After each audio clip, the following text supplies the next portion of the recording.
After studying this module, you shall be able to know about the Western perspective and Eastern perspectives of positive psychology, learn the differences between the two perspectives, and understand the merging of Eastern and Western perspectives. Positive psychology theorists aim to define strengths and virtues and attempt to find out the paths to lead a better life. Ever since positive psychology has emerged, it has been dominated by Western views and approaches, and indigenous views have largely been ignored. Every culture has its own set of unique concepts regarding strengths and virtues. Christopher and Hickenbottom argued in their paper that in pursuit to achieve the goal of becoming universal signs of positive human virtues and strengths and flourishing, positive psychology has become ethnocentric, dominated by Western American individualism, very prescriptive and less concerned about cultural appropriateness. A large number of widely researched positive psychology concepts such as happiness, optimism, self-efficacy, hope, life satisfaction are defined and measured from Western American individualistic model. For other cultures such as Chinese, Indian, Arabic, African and many others, these concepts are not understood in the same way. For example, happiness in Western society is defined as gaining self-esteem, self-confidence, being materially and financially comfortable, being successful, being attractive, being equal, being treated with respect, being able to assert one's rights, etc. In Eastern cultures, happiness is defined as an internal state of mind, being in peace, doing one's duties, keeping others happy, being responsible and respectful to oneself, family and the society. However, now researchers are increasingly taking the historical and cultural contexts into account to identify the virtues and strengths related with living well. The Eastern view of life involves a desire for balance for optimal functioning. The Eastern view encompasses moving with the cycle of life and moving towards enlightenment. Easterners seek to transcend the human and material plane to rise to the spiritual plane. In contrast, the Westerners look for rewards in the material world. In this module, the Western view would be represented by the Athenian and the Judeo-Christian traditions, while the Eastern view would be represented by the Confucianism, Taoism, Buddhism and Hinduism. Let us first understand the Western perspective. Athenian. The Greek philosophers Plato and Aristotle discussed virtues and human strengths. Aristotle details 11 moral virtues, that is courage, moderation, generosity, munificence, magnificence, even temper, friendliness, truthfulness, wit, justice and friendship.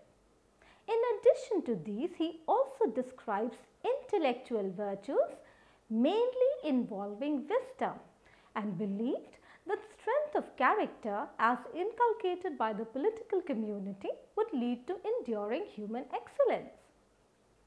Aristotle also believed that the government should take the responsibility of the development of virtue in the society through early education.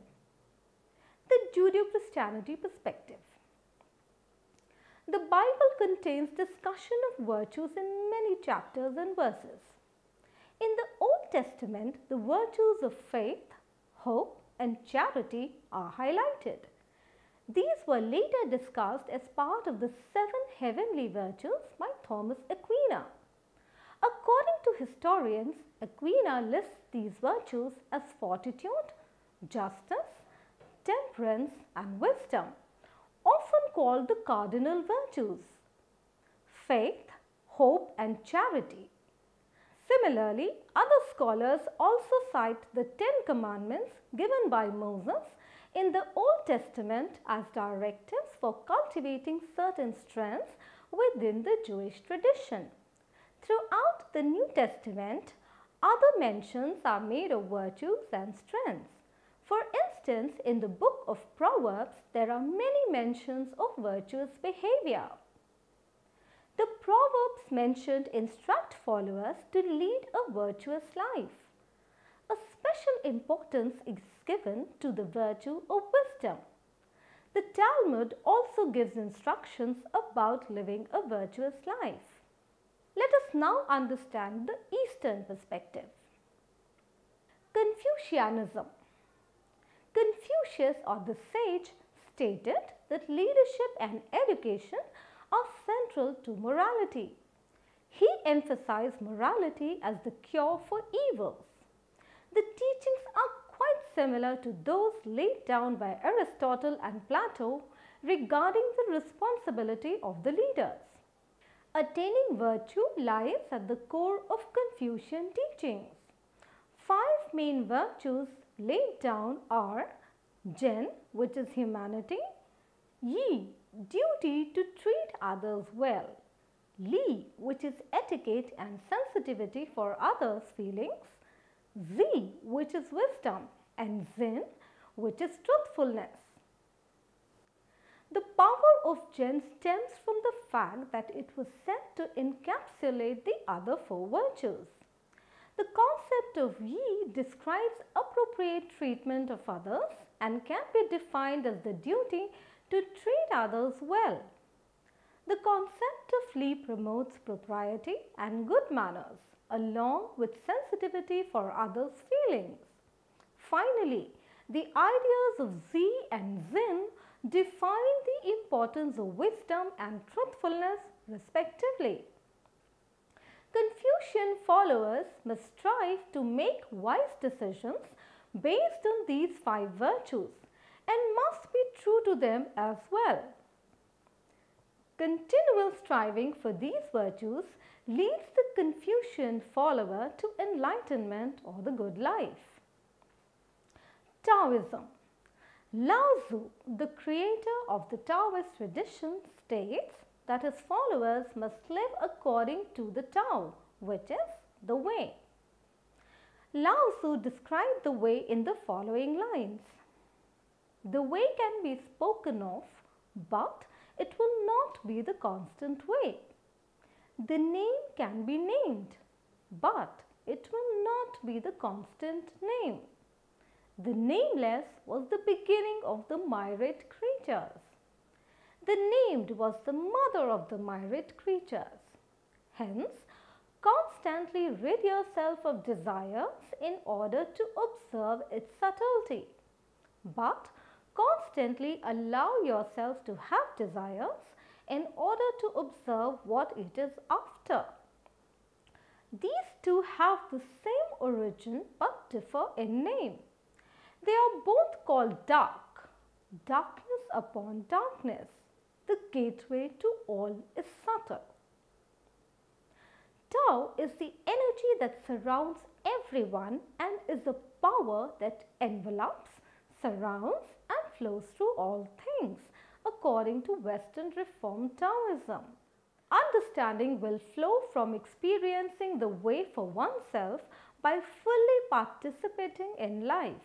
Hence, experiencing both good and bad events can lead to a greater understanding of the way. According to the Taoist philosophy, the most important goal is spontaneity and naturalness. Buddhism. Throughout the teachings of the Buddha, the good of the others is emphasized. Buddha also teaches that suffering is a part of being and that this suffering is brought on by desire. Such desire is reflected in the Four Noble Truths of Buddhism. First, life is suffering, essentially painful from birth to death. Second, all suffering is caused by ignorance of the nature of reality and the resultant craving, attachment and grasping. Third, suffering can be ended by overcoming ignorance. And fourth, the way to relief from suffering is the Noble Eightfold Path, which is right views, right intention, right speech, right action, right livelihood, right effort, right mindedness and right contemplation. Nirvana is considered the state in which the self is freed from any kind of desire. Both premortal and postmortal states are proposed.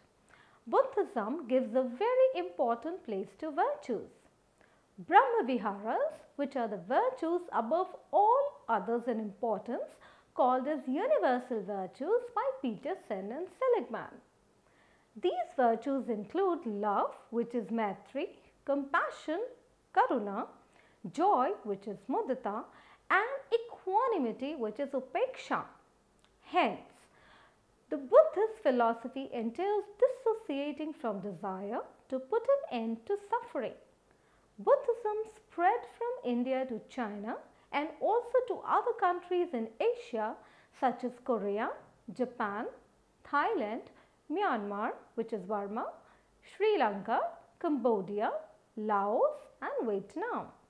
Over the years, Buddhism has gained followers and has spread to other countries. Hinduism. In comparison to the three Eastern philosophies mentioned just now, the Hindu tradition differs in the sense that it does not have a specific founder and it's not clear when this tradition began. The main teachings of this tradition emphasize the interconnectedness of all things and emphasis is on personal improvement.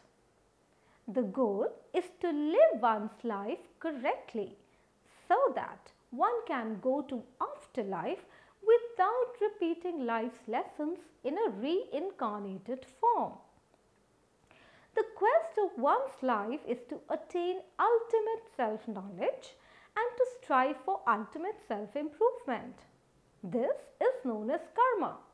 Hence, the good life in this tradition encompasses continually doing good actions. The idea of a harmonious union among all individuals is woven throughout the teachings of Hinduism that refer to a single unifying principle underlying all the earth. Each of the Eastern philosophies discussed just now incorporates ideas about the importance of virtue along with human strengths as people move toward the good life, which is transcendence. Similarities can be drawn among the four, especially in the types of human qualities and experiences that are valued. But first, it is important to contrast these Eastern beliefs with Western ideology to understand the differences in positive psychology viewed from each perspective. Let us now look at the comparison between the East and the West. First, in terms of value systems. The cultural differences between the West and the East can be understood by looking into their value systems.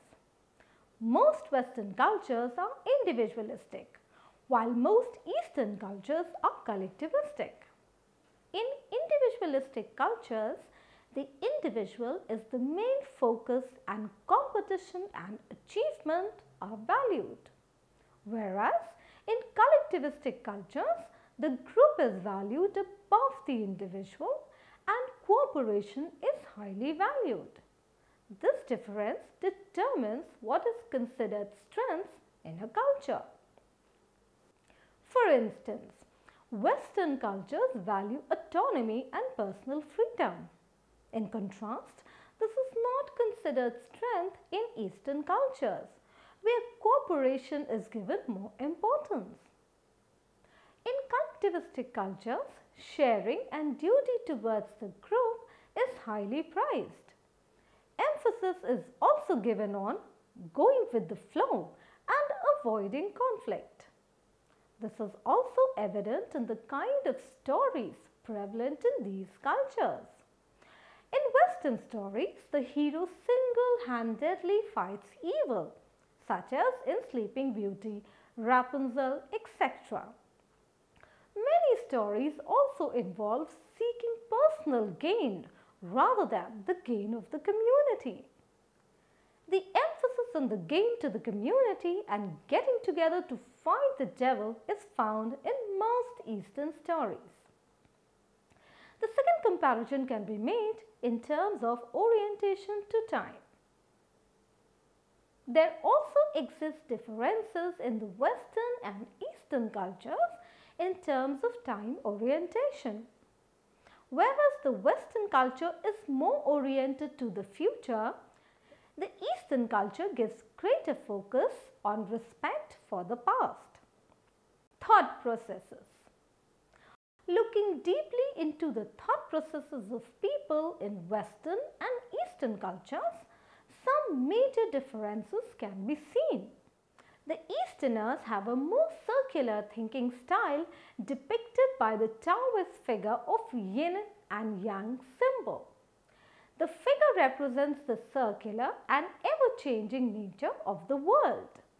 The dark part represents the feminine and the passive, while the light side represents masculine and active. Each part exists because of the other and cannot exist alone. This is reflected in life's pursuits of people in these cultures. In most Western cultures, priority is given to right to life, liberty, and the pursuit of happiness. The goals are different for people in the Eastern cultures. The goal of the Easterner is to achieve balance. Differences in routes to attain positive outcomes.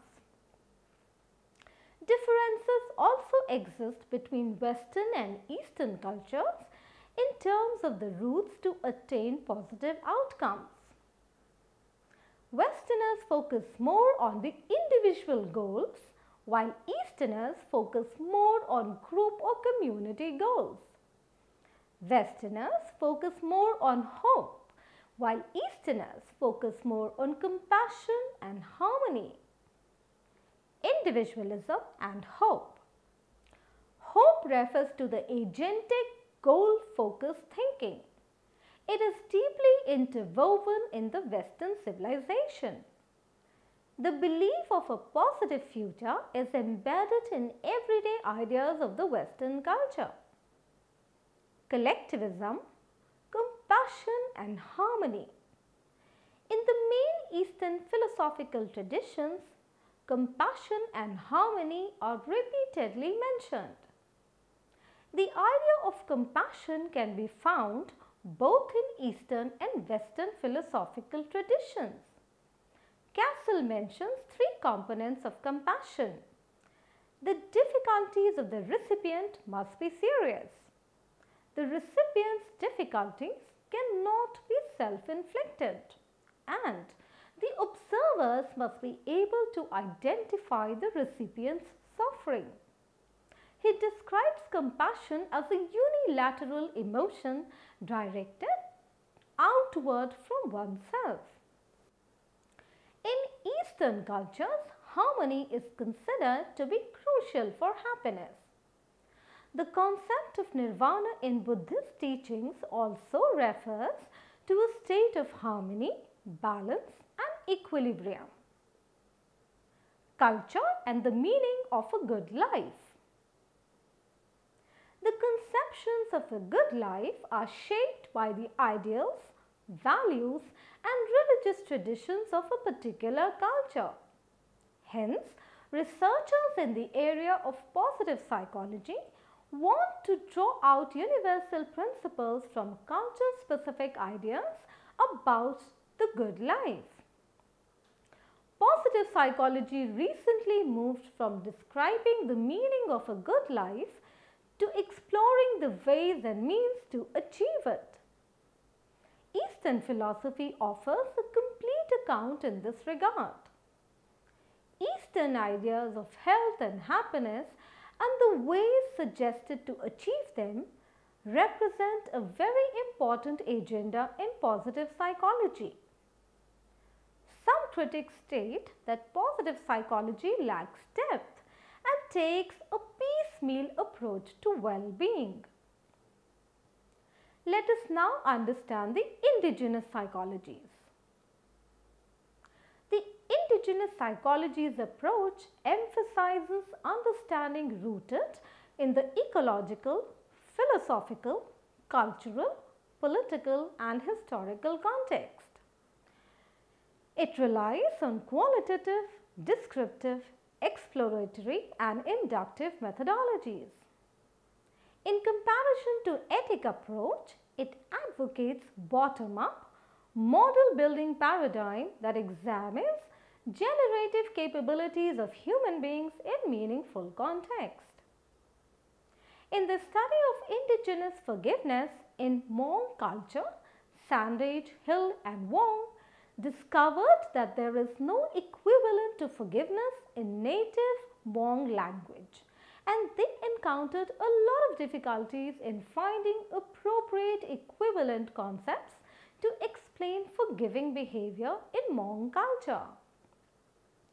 If a researcher wants to study positive concepts like happiness, hope, forgiveness, gratitude, etc., in context of a non-Western culture and uses psychological tests, questionnaires, etc., translated in the local language with minor adaptations, which are designed from Western individualistic perspective, the language of these questionnaires or tests will not be understood and responded well by people of other cultures. One of the goals stated by positive psychology school is to develop a universally acceptable theoretical framework for positive psychological constructs. Hence, it may be difficult to define concepts like happiness, hope or life satisfaction in a universally acceptable framework and measurement standards. Let us now summarize what we have learnt in this module. Ever since positive psychology has emerged, it has been dominated by Western views and approaches, and indigenous views have largely been ignored.